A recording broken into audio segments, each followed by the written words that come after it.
Welcome to Padamudra weaves.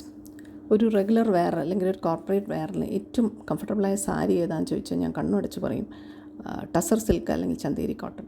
Tussar silk കുറച്ച് എക്സ്പെൻസീവാണ്, പക്ഷേ ചന്തേരി അഫോർഡബിളാണ് കുറച്ചും കൂടി. അതിനെ സ്പെഷ്യൽ ആക്കുന്നത് അത് വളരെ ഡ്യൂറബിളാണ്. ഇപ്പോൾ ഞാൻ ഉടുത്തിരിക്കുന്ന സാരി 10 വർഷം പഴക്കമുള്ളതാണ്. പിന്നെ കംപ്ലീറ്റ്ലി ഹാൻഡ് വോവൺ ആണ്, ബ്ലോക്ക് പ്രിൻറ്റഡ് ആണ്. അതുകൊണ്ട് തന്നെ ഇടയ്ക്കിടയ്ക്ക് ചെറിയ ഇംപെർഫെക്ഷൻസ് ഉണ്ടാവും. അതാണ് അതിൻ്റെ ബ്യൂട്ടി. അതിൻ്റെ ബ്ലൗസ് വരുന്നത് ആണ് എൻ്റെ ബ്ലൗസ് വരുന്നത്. രണ്ടാമത്തത് ഒരു ടീൽ ബ്ലൂ കളറാണ്. അതിൽ aqua green designs and white designs. വളരെ സോഫ്റ്റ് ആയിട്ടുള്ള മെറ്റീരിയലാണ്, അത്യാവശ്യം ഫ്ലോയി ആണ്, എന്നാൽ കോട്ടണുമാണ്. എൻ്റെ ബ്ലൗസ് ബോഡി കളർ ടീൽ ഗ്രീനാണ്, പ്ലെയിൻ.